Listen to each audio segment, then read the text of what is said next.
Last shots were taken with a Taurus G2C. I was aiming at the 9. Probably need to lower the sight a little bit more. Second gun I shot was a CZ P07. And this is a double action, single action. It's hammer fired. Now, both my first shots were double action. I need more practice with this gun to get it a little more centered. All right, first, but definitely not least, is this Glock 19 Gen 3. This is in my top 3 of guns that I will never part with. So this was a gift from Ken S., who was a retired police officer and a Vietnam veteran. Sometimes people ask me, Greg, why don't you conceal carry a semi-auto? Well, sometimes I do, about 5% of the time when I see a need for capacity. You know, 20% of the time I'll carry a 3 to 4 inch K-frame size revolver. And then most of the other time, you know, I'm going to be carrying a snubby revolver like this Smith & Wesson 640. You see, because of the mechanism, the slide, the blocky appearance, you know, edges, yeah, at close quarters, this gun could easily go out of battery or get tangled up in clothing when trying to draw.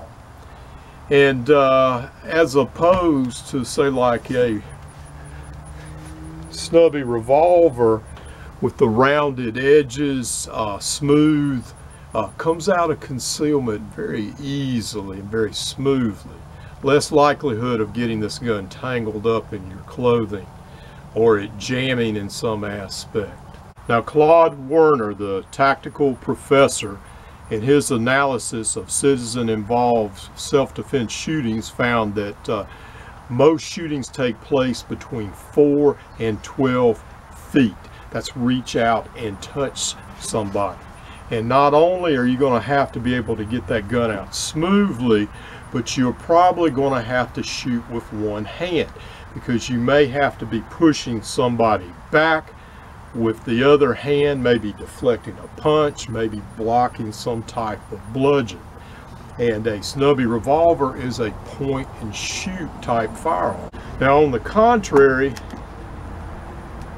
a semi-auto other than 1911s are designed more to be shot with 2 hands. Although you can be proficient and trained to be proficient shooting one-handed.